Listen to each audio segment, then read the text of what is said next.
Hi, my name is Nick Wesley. I'm the Executive Director with Urban Rivers.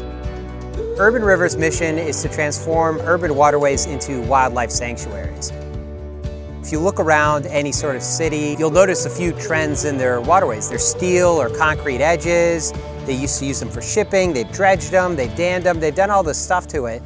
And so we're basically trying to take this kind of industrial relic and figure out, okay, how can we emulate what you find in a natural ecosystem?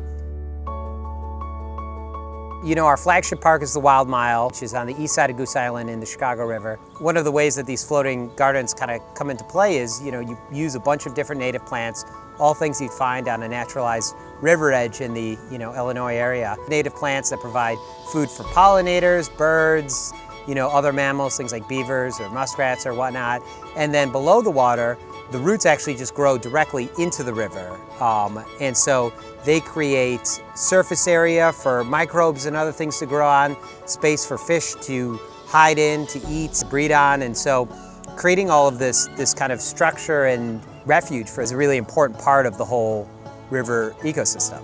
When we look at something like the lake, and we look at the lakefront, and we look at the beaches and the way that people are able to interact with that water and how fundamental of a natural asset it is for the whole city, I think that the river has that exact same potential.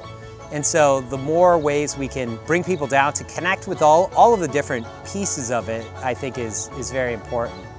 I mean, the river, it's a public trust, so it's kind of everybody's. And it's not something that one individual or entity or anything is going to shift completely by themselves. And so, collaborating with organizations like Current is really what allows us to be able to do the work that we're doing. The river would not be as good as it is today and cannot be as good as it'll be tomorrow unless organizations work together to really find those solutions.